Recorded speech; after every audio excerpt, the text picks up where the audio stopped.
আমের জেলা মালদা, আর সেখানে ভোটের আমসত্ত্বের ভাগ কোন ফুলে যাবে, কতটা যাবে তা নিয়ে কিন্তু এখন থেকেই জল্পনা বাড়ছে। কারণ একের পর এক ফ্যাক্টর, একের পর এক ফ্র্যাকশন। আর এবার তৃণমূলের বিরুদ্ধে কার্যত যুদ্ধ ঘোষণা করে দিল কিষাণ জাতি। তারা নিজেরাই যুদ্ধে নামলো নাকি অন্য কেউ নামালো, সেটাই কিন্তু এই মুহূর্তে সবচেয়ে বড় চর্চার বিষয়। আমি মনে করি মালদার আমসত্ত্ব 2026-এ আমরা পাবই, এই বিশ্বাস আমার আছে। এই রাজ্যের মধ্যে দু জায়গায় হিন্দুদের সবচেয়ে বড় জোট হয়েছে, হিন্দু আদিবাসীদের। একটা উত্তর মালদায় 85% হিন্দু পদ্মফুলে ভোট দিয়েছে। যদি গোটা রাজ্যে উত্তর মালদাকে দেখে সনাতনীরা একটু এগিয়ে আসে না, 200 নয় 220টা সিটে বিজেপি। মালদার আমসত্ত্বের লড়াইয়ে জোরদার দড়ি টানাটানি। কারণ ভোট ভাগাভাগির অঙ্কে মিম জনতা উন্নয়ন পার্টির পর এবার আসরে কিষাণরা।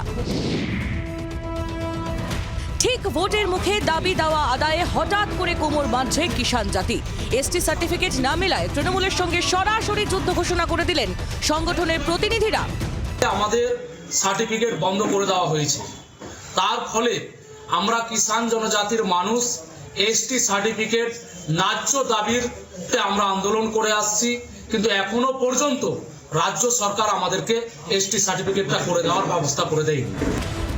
মালদায় 2,65,000 কিষাণ জাতির বসবাস। মানিকচক, মোথাবাড়ি, রতুয়া, বৈষ্ণবনগর এই 4 বিধানসভায় কিষাণ জাতির প্রভাব রয়েছে।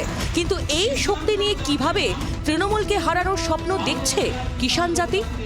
প্রার্থীও ঘোষণা করছি না, আমরা কোন দলের সাথে আমরা জোট করব সেটাও ঘোষণা করছি না, বা কোন দলকে আমরা সমর্থন করব সেটাও ঘোষণা করছি না। তৃণমূলকে হারানোর জন্য যার সাথে যদি কারো সাথে যদি হাত মিলাতে হয়, কোথাও যদি কিছু করতে হয়, আমরা কিন্তু করব।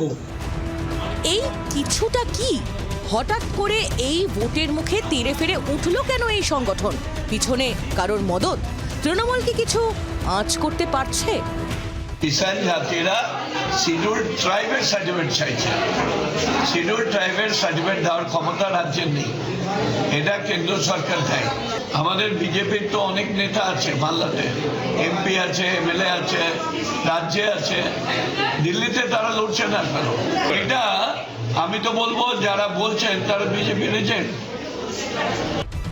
এই জেলায় হিন্দু ভোট এককাট্টা করার পাশাপাশি মুসলিম ভোট ভাগাভাগির দিকেও তাকিয়ে আছে গেরুয়া শিবির। এক্ষেত্রে তাদের বাজি পাশের জেলা মুর্শিদাবাদের নেতা হুমায়ুন কবির।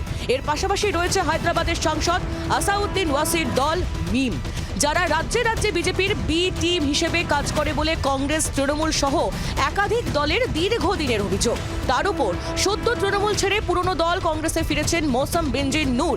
এবার কিষাণ জাতি তৃণমূলের বিরুদ্ধে বিদ্রোহ ঘোষণা করায় তৃপ্তির হাসি জেলা বিজেপি নেতৃত্বের। আজকে কিষাণ জাতির যারা যারা নেতৃত্ব আছেন তারা বুঝতে পেরেছেন এই তৃণমূল কংগ্রেসকে দিয়ে তাদের সমস্যা যেগুলো আছে সে সমাধান কিছু হবে না।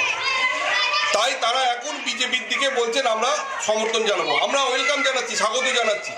আর তৃণমূল কংগ্রেস কাছ থেকে এই জনজাতি সমাজ যদি সরে যায়, তাহলে আগামী দিনে মানিকচক বিধানসভায় কী কাণ্ড ঘটতে চলেছে সেটা তৃণমূল কংগ্রেস হাড়ে হাড়ে সেটা বুঝতে পারবে। তৃণমূলে যে হাত গুটিয়ে বসে আছে তা নয়, তারাও অঙ্ক কষে এগোচ্ছে। শেষ পর্যন্ত কার জালে বেশি বল জড়াবে তা তো সময়ই বলবে। কিন্তু মালদার ভোটে খেলা যে জোরদার হবে তা নিয়ে 16 আনা নিশ্চিত রাজ্য রাজনীতির কারবারিরা। রণজয় সিংহের রিপোর্ট, জি 24 ঘন্টা।